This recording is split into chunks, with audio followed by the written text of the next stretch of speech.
अखिलेश, तमाम जानकारी और अपडेट्स हमारे साथ साझा करने के लिए इस महत्वपूर्ण खबर से जुड़े हुए। इसी के साथ रुक करते हैं हमारी अगली महत्वपूर्ण खबर का। अब बात करते हैं कांग्रेस के घटते जनाधार की, बार बार चुनावों में मिलती हार की।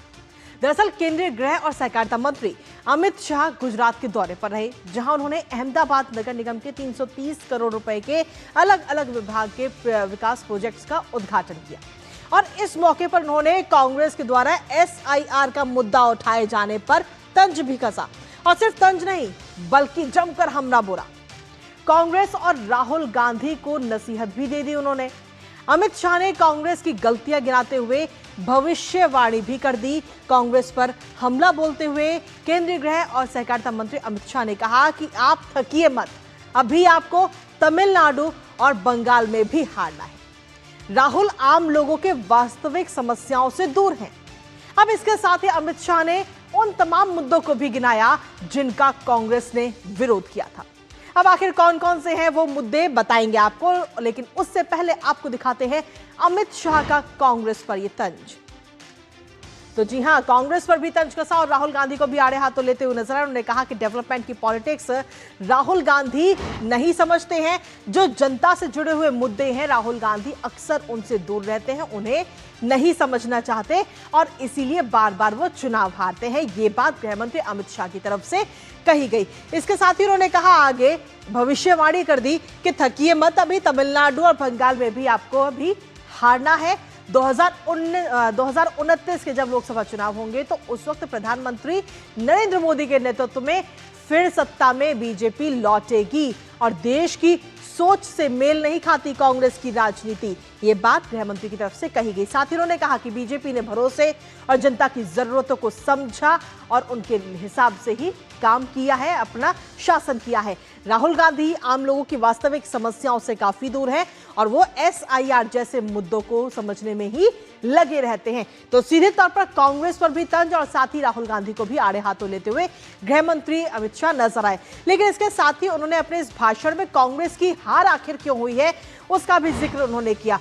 उन्होंने बताया कि कांग्रेस आखिर क्यों बार बार हार रही है। उन्होंने कहा कि कांग्रेस अपनी स्थिति के लिए खुद ही जिम्मेदार है।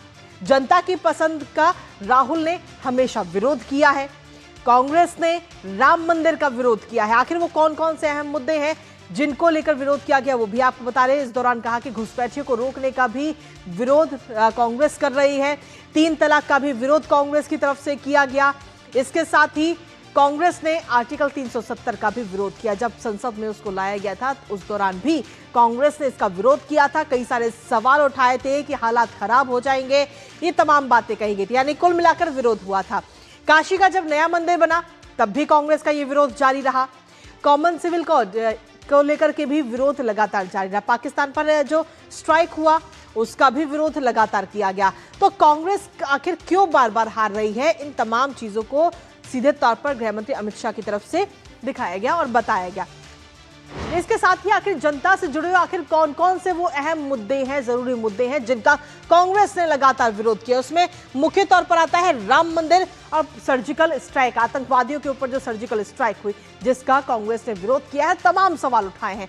उसके बाद आता है अनुच्छेद 370 और साथ ही समान नागरिक संहिता, इसका भी लगातार कांग्रेस ने विरोध किया। और इसके साथ ही 3 तलाक विरोधी अधिनियम और बांग्लादेशी घुसपैठियों को बाहर करने के खिलाफ भी लगातार कांग्रेस है, जो अभियान भारतीय जनता पार्टी की तरफ से लगातार चलाया जा रहा है।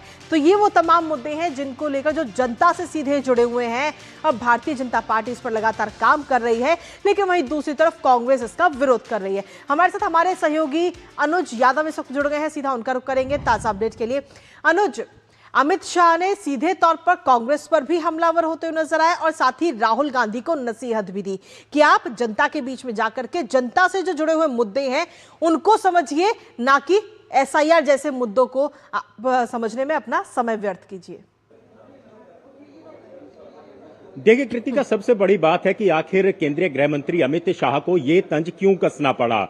ये तंज इसलिए कसना पड़ा क्योंकि बिहार में करारी हार के बाद कांग्रेस के बड़े नेता और राहुल गांधी लगातार देश के अंदर जा रहे हैं और वोट चोरी का मामला बता रहे हैं। अपनी हार को वो वोट चोरी करार दे रहे हैं। इसीलिए भारतीय जनता पार्टी के बड़े नेताओं को, खासतौर से केंद्रीय गृह मंत्री अमित शाह ने कहा कि राहुल बाबा अभी जो है हार मत मानिए, अभी तो कई राज्यों की हार आपको देखनी है। और सबसे बड़ी बात यही है कि जो जनता की भावना से जुड़े हुए मुद्दे हैं, देश हित में जुड़े हुए मुद्दे हैं, हमेशा उनको विरोध करना ही भारी पड़ता है कांग्रेस और उनके नेताओं को। लगातार एक राज्य के बाद दूसरे राज्य में हार होती जा रही है। और मुझे तो अभी वो वक्तव्य याद आता है, प्रधानमंत्री नरेंद्र मोदी ने संसद के अंदर इस बात को कृतिका कहा था कि वो एक मजबूत विपक्ष चाहते हैं। वो नहीं चाहते कि विपक्ष लगातार इतना कमजोर होता चला जाए कि राज्यों के अंदर उनकी विधानसभा और लोकसभा के सीटों का खाता भी ना खुले। प्रधानमंत्री नरेंद्र मोदी ने भी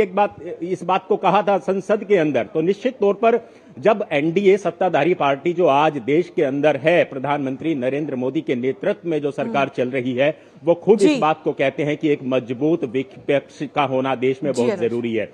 तो कुल मिलाकर जो जनता से जुड़े हुए मुद्दे आपने भी कृतिका बताया, धारा 370 देश से जुड़ा हुआ मुद्दा, राम मंदिर लोगों की भावनाओं से जुड़ा हुआ मुद्दा, आप उनका विरोध करते हैं। देश के अंदर जितने भी नए कानून बने आप उनका विरोध करते हैं, और जो अंग्रेजी शासन की याद कानून दिलाते हैं उनको हटाते हैं तो भी आप उसका विरोध करते हैं। तो इन्हीं बातों को ध्यान में रखते हुए केंद्रीय गृह मंत्री अमित शाह ने एक बड़ा तंज कसा है। बहुत बहुत शुक्रिया अनुज, तमाम जानकारी और अपडेट्स हमारे साथ साझा करने के लिए, इस महत्वपूर्ण खबर से जुड़ी। और इसी बीच न्यूज पंच